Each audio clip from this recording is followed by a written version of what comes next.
Hello, আসসালামু আলাইকুম everyone. কেমন আছেন সবাই? সোহেলের মা, আরে কই সোহেলের মা? এই বাজার নিয়ে আসছি।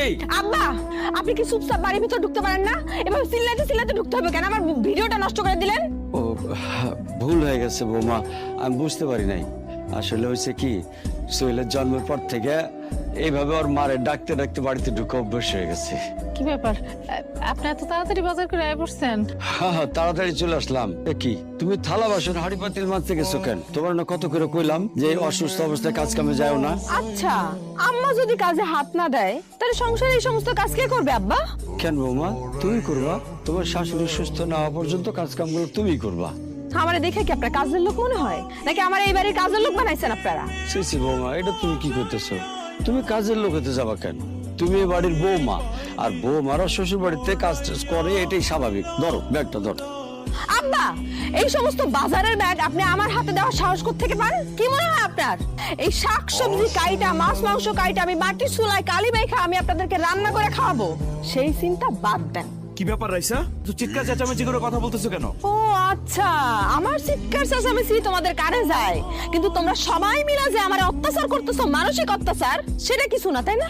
আমি বুঝলাম না, সবকিছুর মধ্যে এত তাড়াতাড়ি করে কথা বলো কেন? একটু স্বাভাবিক ভাবে কথা বলা যায় না? না, যায় না।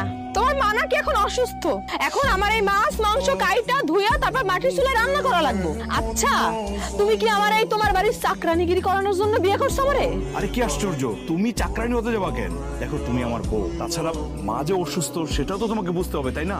শোনো সোহেল, আমারে যখন এই বাড়িতে বউ করে আনো নাই, তখন তোমার মা কখন অসুস্থ হইতো না?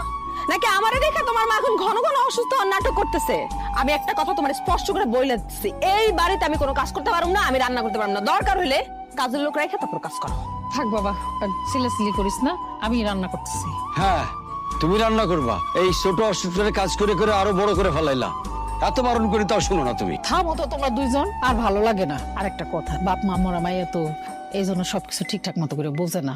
সব ঠিক হয়ে যাবো, আমি বুঝাই দিই। যেদিন তুমি আলাদা একটা বাড়ি করবা আর যেদিন আমার সুন্দর একটা সংসার দিবা, আমার নিজের সংসার হবে, আমি তখন সব কাজ নিজে এক হাতে করবো। রাইসা, তুমি এসব কি বলছো?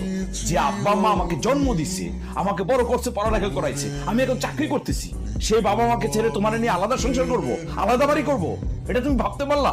তোমার বাপ মা তো তোমার কাছেই সব, এই সংসারে আমার তো কোনো দাম নাই। তাহলে আমার কেন বিয়ে করছিলা তুমি? যাও, তুমি তোমার বাপ মার সাথে থাকো গিয়ে। রাইসা, এগুলো কি বলতেছো তুমি? বিয়ের পরে কি বাবা মাকে নিয়ে একসাথে থাকা যায় না?